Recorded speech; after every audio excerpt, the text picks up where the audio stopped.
ನನ್ನ ಹೆಸರು ಸುನೀತಾ ಅಂತ ಹೇಳಿ. ನನಗೆ ಪ್ರಾಬ್ಲಮ್ ಇದೀಗ ಆಕ್ಚುಲಿ ಡಿಸ್ಕ್ ಪ್ರಾಬ್ಲಮ್ ಇತ್ತು, ಡಿಸ್ಕ್ ಬಲ್ಜ್ ಆಗಿತ್ತು. ಬರುವಾಗ ಇವ್ರಿಗೆ ಗೊತ್ತಿದೆ ಆಶಾ ಅವ್ರಿಗೆ ಯಾವ ತರ ಬಂದಿದೆ ಅಂತ ಹೇಳಿ. ಈಗ ನಾನು 50% ಆರಾಮಾಗಿದ್ದೀನಿ ನಾನು ಇವಾಗ. ಯಾಕಂದ್ರೆ ತುಂಬಾ ಅಂದ್ರೆ ತುಂಬಾ ಪ್ರಾಬ್ಲಮ್ ಇತ್ತು. ಅದಕ್ಕೆ ಇನ್ನೂ ಅಷ್ಟು ಟೈಮ್ ಕೊಡ್ಬೇಕಾಗುತ್ತೆ. ಯಾಕಂತಂದ್ರೆ ನಾನ್ ಬಂದೀಗ 25 ದಿನ ಆಯ್ತು. ಇನ್ನು ನಾನು ಹೋಗ್ತಾ ಹೋಗ್ತಾ ಅದ್ರ ಪೂರ್ತಿ ಕ್ಲಿಯರ್ ಆಗುತ್ತೆ. ಒಂದು ನಿನ್ನೆ ನನ್ಗೆ ಕಣ್ಣಿಗೆ ಡ್ರಾಪ್ ಹಾಕಿದ್ರೆ ಆಕ್ಚುಲಿ ಅದು ಮೊಬೈಲ್ ನೋಡುವಾಗ ಐ ಡ್ರಾಪ್ ಮೊಬೈಲ್ ನೋಡುವಾಗ ಕಣ್ ಮಂಜ್ ಆಗ್ತಿತ್ತು. ಅಂದ್ರೆ ಒಂದ್ 10 ನಿಮಿಷದ ಮೇಲೆ ನೋಡಿದ್ರೆ ಕೆಲವೊಂದು ಅಕ್ಷರಗಳು ಕಾಣಿಸ್ತಾ ಇರ್ಲಿಲ್ಲ. ನಿನ್ನೆ ನಾನು ಸುಮಾರು ಒಂದ್ ಅರ್ಧ ಗಂಟೆ ನೋಡಿದ್ದೀನಿ ಮೊಬೈಲ್, ತುಂಬಾ ಕ್ಲಿಯರ್ ಆಗಿ ಕಾಣಿಸ್ತದೆ. ಐ ಡ್ರಾಪ್ ಹಾಕಿರೋದು. ಆಮೇಲೆ ಕಾಲಿಂದು ಕೂಡ ತುಂಬಾನೇ ಇದಾಗಿತ್ತು, ಪ್ರಾಬ್ಲಮ್ ಆಗಿತ್ತು. ಕಾಲು ಒಡೆದಿತ್ತು ನಂದು. ಅದೆಲ್ಲ ನಿನ್ನೆ ಸ್ಮೂತ್ ಅನಿಸ್ತು. ಕೈನೂ ಅಷ್ಟೇ ತುಂಬಾ ಸ್ಮೂತ್ ಆಗಿ ಅನಿಸ್ತು. ಖುಷಿ ಆಯ್ತು ನನಗೆ ನಿನ್ನೆ. ಆಮೇಲೆ ನೀವು ಮುಂಚೆ ಈ ತರ ಕೊಟ್ಟಿದ್ರ ನಿಮ್ಗೆ? ಇಲ್ಲ, ಈ ತರ ಇರ್ಲಿಲ್ಲ. ಮೊದ್ಲೊಂದು ಇತ್ತು, ಹೋಗ್ತಾ ಇದ್ವಿ. ಈ ತರ ಎಲ್ಲ ಟ್ರೀಟ್ಮೆಂಟ್ ನಮ್ಗೆ ಏನು ಕೊಟ್ಟಿರ್ಲಿಲ್ಲ. ಮ್ಯಾಟ್ ಮೇಲೆ ಮಲಗಿಸ್ತಿದ್ರು ಅಷ್ಟೇ. ಮ್ಯಾಟ್ ಮೇಲೆ ಮಲಗಿಸ್ತಿದ್ರು ಅಷ್ಟೇ. ಆ ಮ್ಯಾಟ್ ಮೇಲೆ ಮಲಗಿಸ್ತಿದ್ರು. ಬಟ್ ಈ ತರ ಎಲ್ಲ ಟ್ರೀಟ್ಮೆಂಟ್ ಇಲ್ಲೇ ಈ ಥೆರಪಿಯಲ್ಲೇ ನಾನು ನೋಡಿರೋದು. ಈ ತರ ಟ್ರೀಟ್ಮೆಂಟ್ ಆಮೇಲೆ ಸ್ಪೈನ್ ಡಾಕ್ಟರ್ ಎಲ್ಲ ಇದ್ರಲ್ಲೇ ನೋಡಿರೋದು ನಾನು. ಅಲ್ಲಿ ಇರ್ಲಿಲ್ಲ, ಮಾಮೂಲಿ ಆಟೋಮೆಟಿಕ್ಸ್ ಅಷ್ಟೇನೆ, ಬೆಡ್ ಇತ್ತು ಅಷ್ಟೇನೆ. ಆಮೇಲೆ ಇವಾಗ ಬಂದು ಒಂದ್ 50% ಗುಣ ಆಯ್ತಲ್ವಾ? ನೀವು ನಾರ್ಮಲ್ ಥೆರಪಿಗೂ ಒಳಗಡೆ ಸ್ಪೆಷಲ್ ಥೆರಪಿ ಸಿಕ್ತಲ್ಲ, ಅದು ಹೆಂಗ್ ಅನ್ಸ್ತಮ್ಮ? ಅಂದ್ರೆ ನನಗೆ ಗೊತ್ತಾಗಿರೋದಂದ್ರೆ ಇಲ್ಲಿ ಒಂದು 10 ದಿನ ಮಲಗೋದಕ್ಕೂ ಅಲ್ಲಿ 1 ದಿನ ಮಲಗೋದಕ್ಕೂ ಒಂದಾಯ್ತು. 10 ದಿನ ಮಲಗೋದಕ್ಕೂ ಅಲ್ಲಿ 1 ದಿನ ಮಲಗಿದ್ರೆ ಸಮ.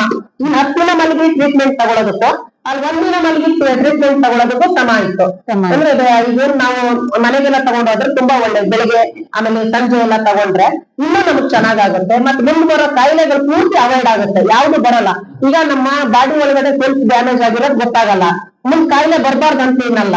ಬಟ್ ನಾವು ಬೆಡ್ ತಗೊಂಡೋಗಿ ಮಾಡ್ಕೊಂಡು ಮಲ್ಕೊಂಡ್ರೆ ಮುಂದೆ ಕಾಯಿಲೆಗಳು ಬರೋದೆಲ್ಲ ಅವಾಯ್ಡ್ ಆಗುತ್ತೆ.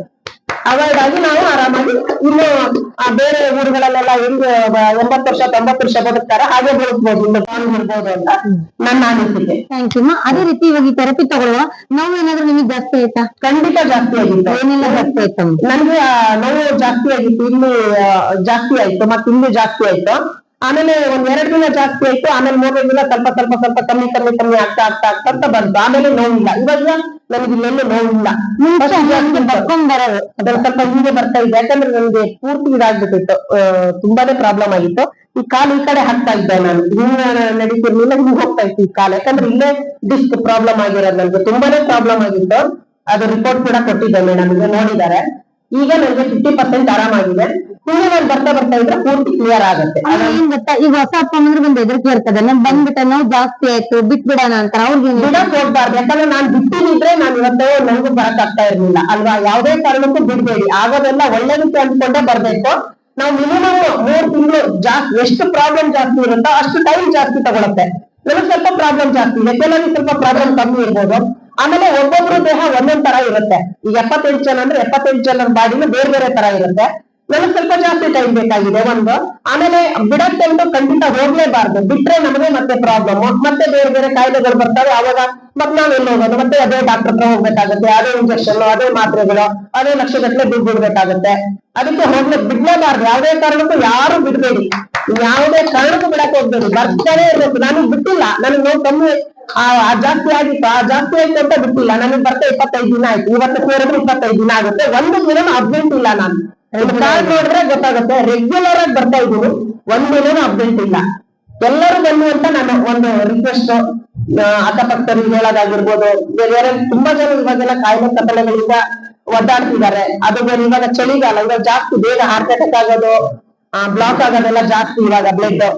ಎಲ್ಲರೂ ಬನ್ನಿ ಅಂತ ನಾನು ಚೆನ್ನಾಗಿರ್ತದೆ, ಇನ್ನೂ ಚೆನ್ನಾಗಿರುತ್ತೆ. ಈ ಚಳಿಗಾಲ ಮಳೆಗಾಲದಲ್ಲೆಲ್ಲ ಹಾಗೆ ಆಗುತ್ತೆ. ಇದನ್ನ ತಗೊಳ್ಳೋದ್ರಿಂದ ಒಳ್ಳೇದೇನೆ. ಬೇಸೆ ಬಂತು ಅಂತಾನೂ ಬಿಡಬಾರ್ದು, ಯಾವುದೇ ಕಾರಣಕ್ಕೂ ಇದನ್ನ ಬಿಡಕ್ ಹೋಗ್ಬಾರ್ದು. ಅಷ್ಟೇನೆ ತಗೊಳ್ತಾನೆ ಇರ್ಬೇಕು. ಅದರಿಂದ ನಾವು ಇನ್ನೂ ಚೆನ್ನಾಗಿರ್ತೀವಿ, ಇನ್ನೂ ಜಾಸ್ತಿ ಇನ್ನೂ ಬದುಕ್ತೀವಿ ಅಂತ ಹೇಳ್ಬಲ್ಲೆ ನಾನು. ಆಯಸ್ ಜಾಸ್ತಿ ಆಗಿದೆ.